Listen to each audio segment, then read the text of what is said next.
이름으로 축복하며 기도합니다. 아멘. 날씨가 좀 후덥지근합니다. 그렇죠. 그래도 제가 필리핀 갔다 오니까요, 이 정도 버틸 수 있는 것 같습니다. 옆에서 그냥 선풍기를 틀어놔도요, 이쪽에서 불고 있는데 땀이 계속 나고 있어요, 막 등에. 그래가지고 제가 거기서 조금 훈련된 것 같습니다. 이 정도는 버틸 수 있죠. 네, 까짓것 땀 좀 나는 거죠. 괜찮지 않습니까? 네.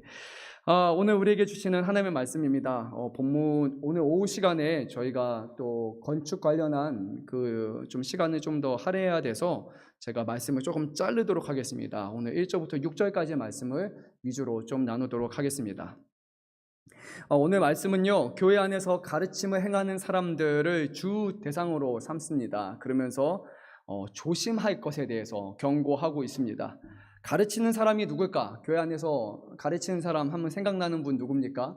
먼저 제가 될 겁니다. 우리 목회자 먼저 가르치는 사람이죠. 그리고 교회 안에서 또 교사분들, 가르치는 분을 감당하는 분들이 있고요. 뿐만 아니라 모든 리더분들은 결국 가르치는 분들일 겁니다.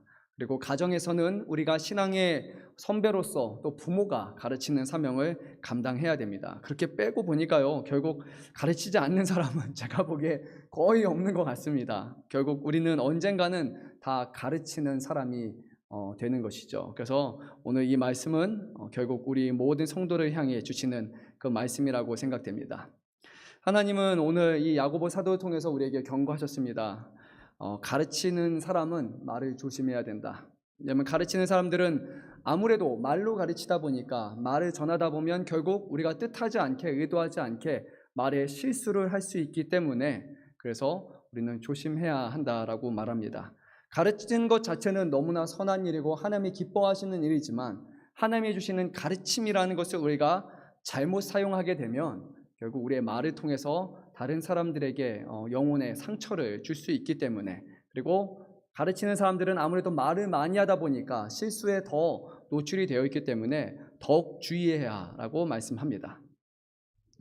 근데 오늘 말씀을 보면요, 사도 야고보는 이렇게 말합니다. 가르치는 자는 더 큰 심판을 받을 줄 알고 선생이 많이 되지 말라라고 말합니다. 그래서 이 말 들었다고 오늘 말씀에 선생 되지 말라고 했습니다. 이제 선생을 그만하겠습니다.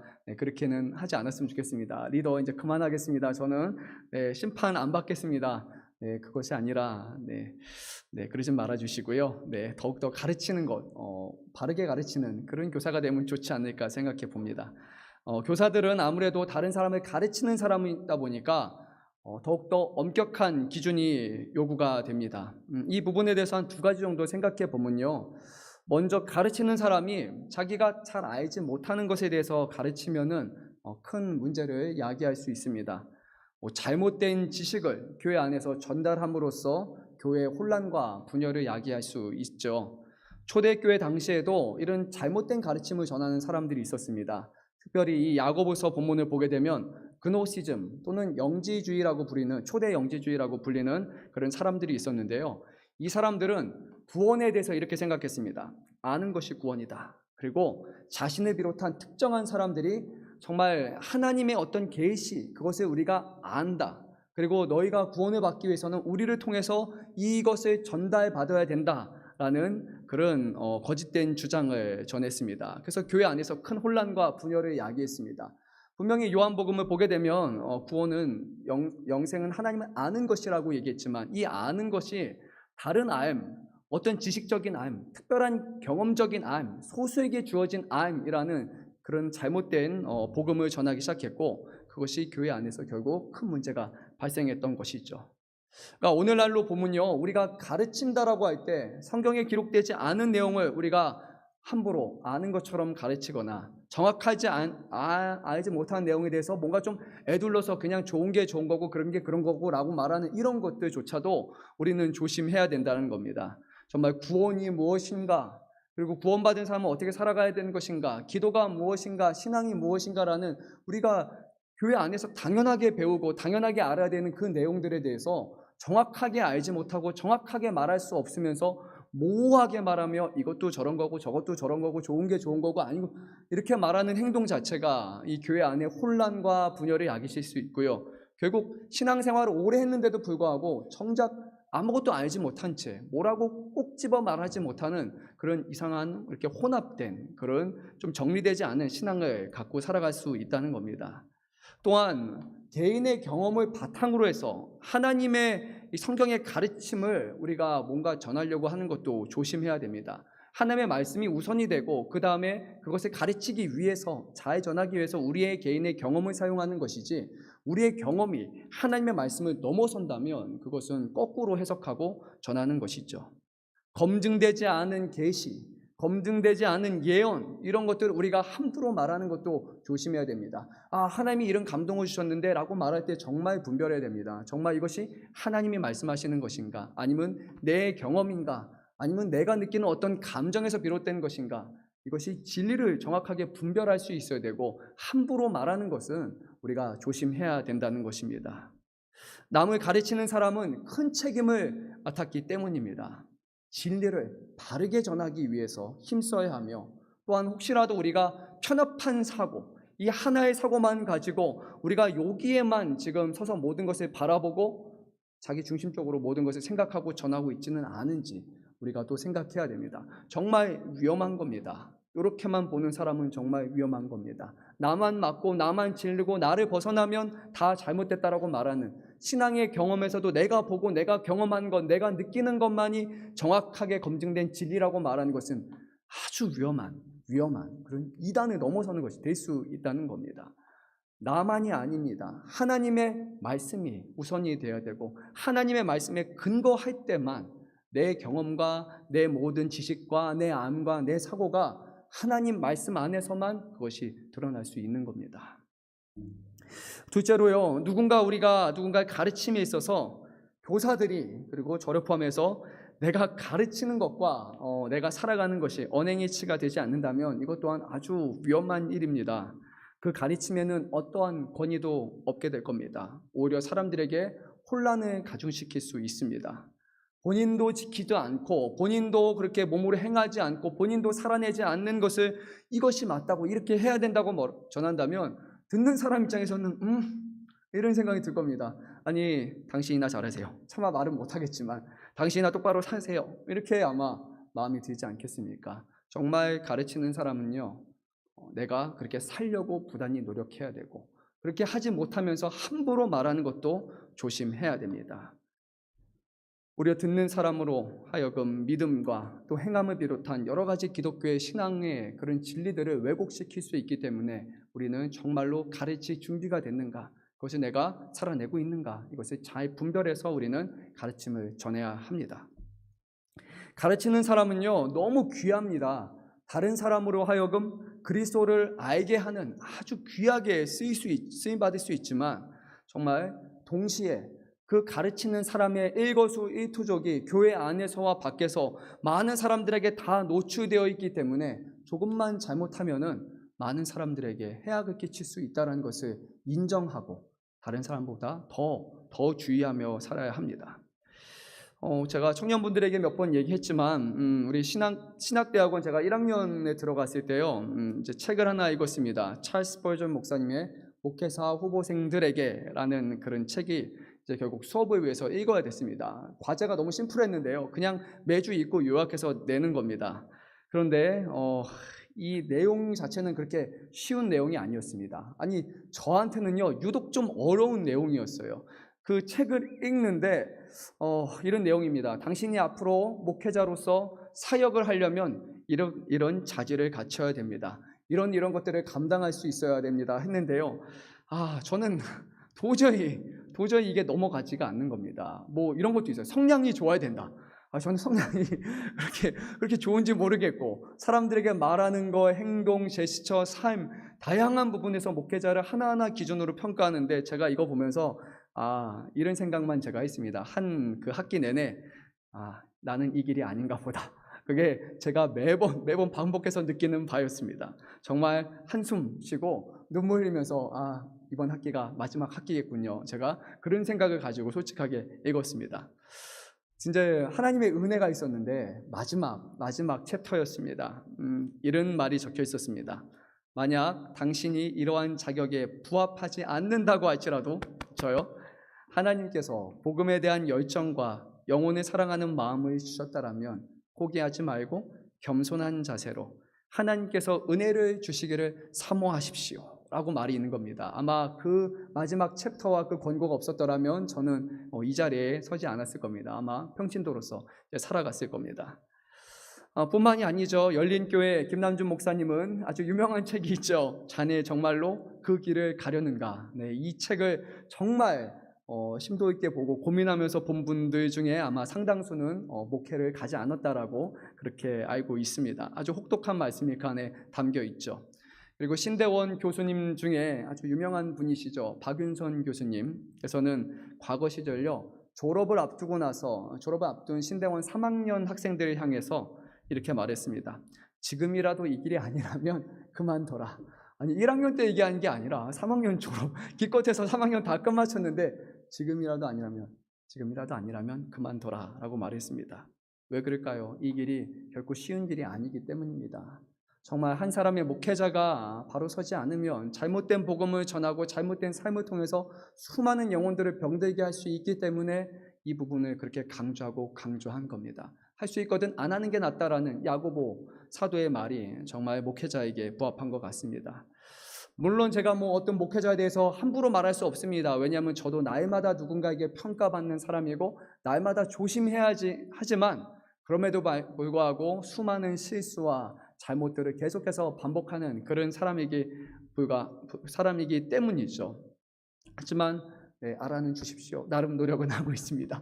마음속에 정말 누군가를 가르친다라는 것, 무엇보다 영혼에 살리는 목자로서 그 사명을 감당하기 위해서 얼마나 마음에 엄중한 책임을 갖고 있는지 하나님만이 그것을 아실 겁니다. 또한 많은 교사분들 그런 마음을 가지시고 있을 겁니다. 또한 많은 리더들 그런 마음을 가지고 계실 겁니다.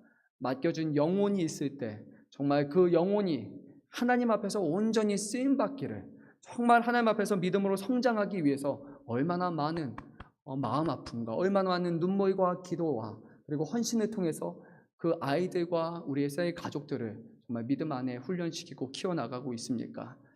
하나님은 그 모든 것을 헛되다고 말하지 않고 정말 그 길을 끝까지 순종하며 감당하는 일을 기뻐하시며 정말 하나님께서 많은 칭찬을 해주실 것이라고 저는 믿어 의심치 않습니다.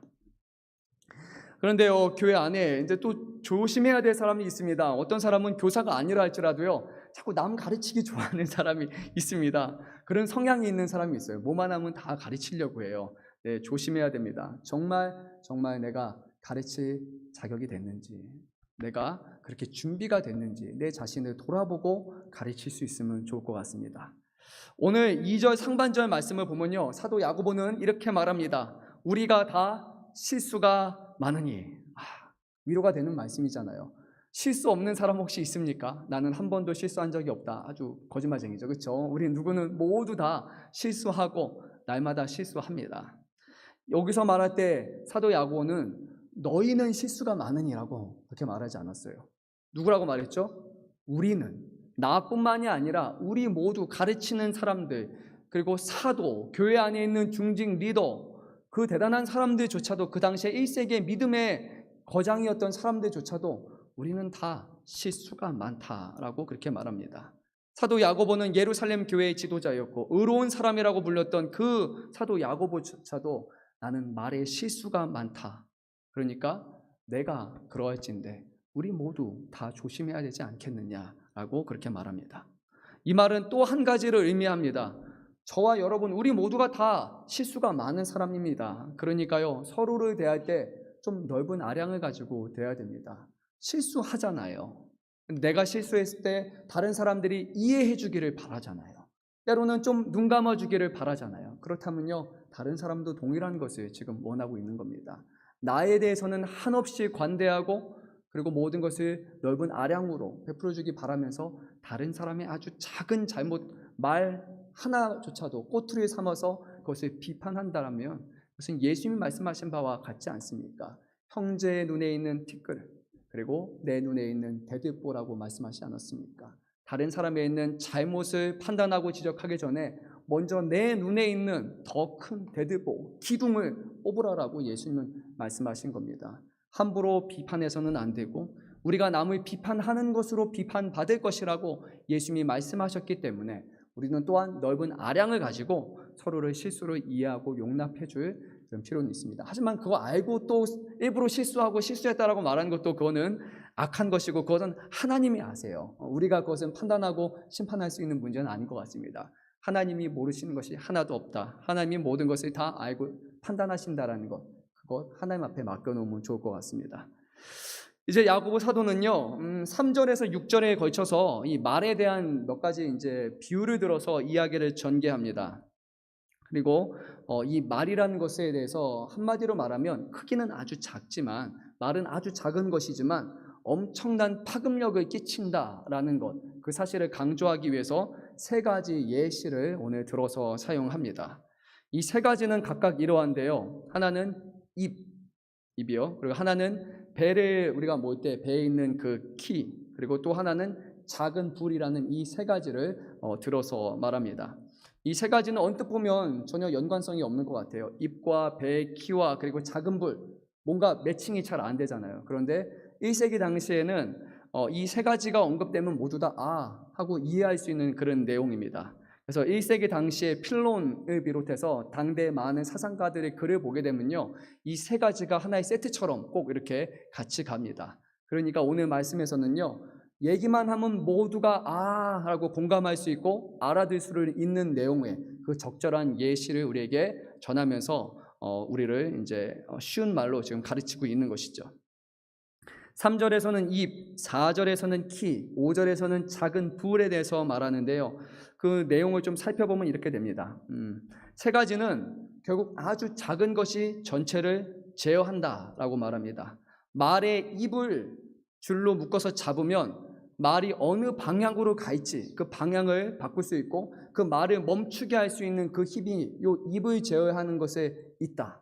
작은 입이지만 말 전체를 컨트롤할 수 있는 것이죠. 또 배는 어떤가요? 배를 뭐로 움직이죠? 좋다고 해서 키로 움직이지 않습니까? 어마어마한 배라 할지라도 이것의 방향으로 어디로 돌리느냐에 따라서 결국 배의 선로가 다 결정됩니다. 작은 키지만 큰 배를 전체를 움직일 수 있습니다. 작은 불이 작은 불씨지만 그거 하나가 딱 살림에 어디 숲에 던져졌을 때 결국 홀라당 다 태울 수 있는 거고요. 그뿐만이 아니라 그 불과 같은 아주 강력한 말이 사람의 마음에 딱 들어오게 되면 그 영혼을 홀라당 태워서 정말 잿더미만 남게 할 수 있는 그 엄청난 그런 불 같은 능력이 이 말에는 있다는 겁니다. 조심해야 될까요? 조심하지 말아야 될까요? 조심해야 됩니다. 계속해서 야고보 사도는 입 조심하라고 그렇게 말합니다. 아니 교회에서 복음 얘기하지 않고 뭔가 막 은혜 얘기하지 않고 아주 현실적인 거 얘기합니다. 그만큼 파급력이 컸고 교회 안에 많은 분열을 일으키는데 이 말이 앞장섰기 때문이죠. 그런데요, 이 자체로는 이 세 가지 비유는 아주 중립적인 의미입니다. 잘못 사용하면 아주 악하게 부정적으로 사용될 수 있지만 잘만 사용하면 아주 큰 유익이 있다는 것입니다. 만약에 아주 빠른 말이라 할지라도 우리가 그 말의 입을 잘 제어하면 달리는 방향을 잘 우리가 제어해서 원하는 곳으로 아주 쉽게 빠르게 도착할 수 있잖아요. 그러니까 무조건 포기하고 하지 마라, 상종하지 말라는 것이 아니라 입을 잘 제어하라, 잘 절제하라는 겁니다. 배의 키는 잘만 사용하면 역으로 부는 아주 강력한 바람이라 할지라도 정말 그 바람에 맞서서 키를 잘 움직이면 그 태풍을 이겨낼 수 있는 엄청난 능력이 이 안에 있기 때문에 결국 우리는 잘 사용하면 큰 유익이 있습니다. 또한 작은 불이 아무리 큰 산과 같은 어마어마한 산이라 할지라도 그 불의 힘으로 이 산을 홀라당 태울 수 있는 것처럼 정복할 수 있는 것처럼 우리 앞에 있는 아무리 큰 담이라 할지라도 큰 장벽이라 할지라도 그것을 잘 사용하게 된다면 무너뜨리고 넘어설 수 있는 그런 이점이 있는 것입니다. 결국 우리에게 있어서 혈안 잘못 사용하면 많은 사람들을 병들게 하고 실족해 하게 하는 악한 도구로 사용될 수 있지만 우리가 이 혀를 잘 사용해서 잘 가르치면 우리의 인생을 올바르게 또 효과적으로 이끌어서 또 다른 사람을 올바르게 가르쳐서 하나님이 기쁘시게 하는 그런 교회를 세우는데 아주 큰 역할을 할 수 있다는 겁니다.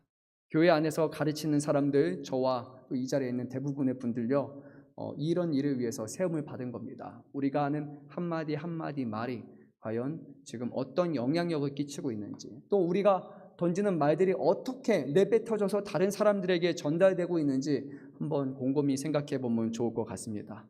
말은요, 그냥 그 자체로 때로는 생명이 있는 것 같아서요, 내가 의도하지 않았는데도 불구하고 말이 말을 만들어내고요, 말이 계속해서 말이 점점 커지는 그런 위험성이 있습니다. 한번 하루 종일 핸드폰을 들고 다니면서 녹음기를 켜놓고 내가 했던 말들을 무의식적으로 한번 녹음한 다음에 들어보십시오. 그러면 깜짝깜짝 놀라는 일들이 많을 겁니다. 내가 전하려고 했던 의도가 이것이 아니었는데, 근데 생각보다 다른 사람들에게 아주 심하게 독설적으로 하는 말들도 있었을 것이고, 이 안에는 정말 놀라운 것들이 많이 담겨 있다는 것입니다. 오늘 말씀의 끝부분에요, 6절 말씀 우리 한번 본문 말씀을 다시 한번 읽어보면 좋을 것 같습니다. 잠시만요. 제가 야고보서 3장 6절 말씀 한 목소리 읽도록 하겠습니다. 혀는 곧 불이요 불의의 세계라. 혀는 우리 지체 중에서 온몸을 더럽히고 삶의 수레바퀴를 불사르나니 그 사르는 것이 지옥불에서 나느니라. 아멘. 여기서 말하는 지옥불이란 게헨나라를 말하는 건데, 그 당시에 흰놈의 골짜기를 가리키는 겁니다. 여기에서는 이방 신들을 향한 어떤 인신제사 그런 것들이 태워졌던 것도 있지만, 다른 의미로 끊임없이 여기서는 쓰레기가 소각되었던 장소이기도 합니다. 계속해서 불이 타오르는 것 같이 정말 이 말이 잘못한다면 지옥불과 같이 영원히 타는 그런 불처럼 다른 사람의 영혼을, 다른 사람의 마음을 계속해서 태우는 그런 악한 영향력을 끼칠 수 있다고 분명히 오늘 말합니다. 불이 수레바퀴 같은 겁니다. 수레바퀴가 어떻습니까? 한번 움직이면 계속해서 돌아가는 것이 수레바퀴지 않습니까? 처음에는 힘들지만 그 다음부터는요, 계속해서 탄력을 받고 관성을 받아서 쭉쭉쭉쭉 막 돌아가기 시작을 합니다. 그냥 작은 말 한마디로 다른 사람에게 탁 던졌는데 그게 그 사람의 인생의 수레바퀴가 돼서 불의를 끊임없이 만들어낸다고 생각해 보십시오. 한 사람의 영혼을 완전히 망가뜨리고 전 인격을 결국 망가지게 하고, 그리고 인생을 정말 병들게 하는 그런 악한 능력이 이 말에 있다라는 겁니다. 지옥불과 같이 영원히 타오르는 파멸을 한 사람의 영혼에 이것이 던져줄 수 있다라고 생각한다면, 오늘 우리가 내뱉는 이 말에 대해서 우리가 얼마나 조심해야 될지 한번 생각해 봐야 할 것입니다. 한 가지 예화가 있는데요, 우리가 아는 사건일 겁니다. 젊은 분들은 잘 모르겠지만 저와 비슷한 연배 이상의 분들은 신창원이라는 이름을 들으면 떠오르는 것들이 있을 겁니다. 무기징역수로 잘 알려졌죠. 그 사람이 유명했던 이유는 한번 탈옥했다가 나중에 잡혔기 때문이죠.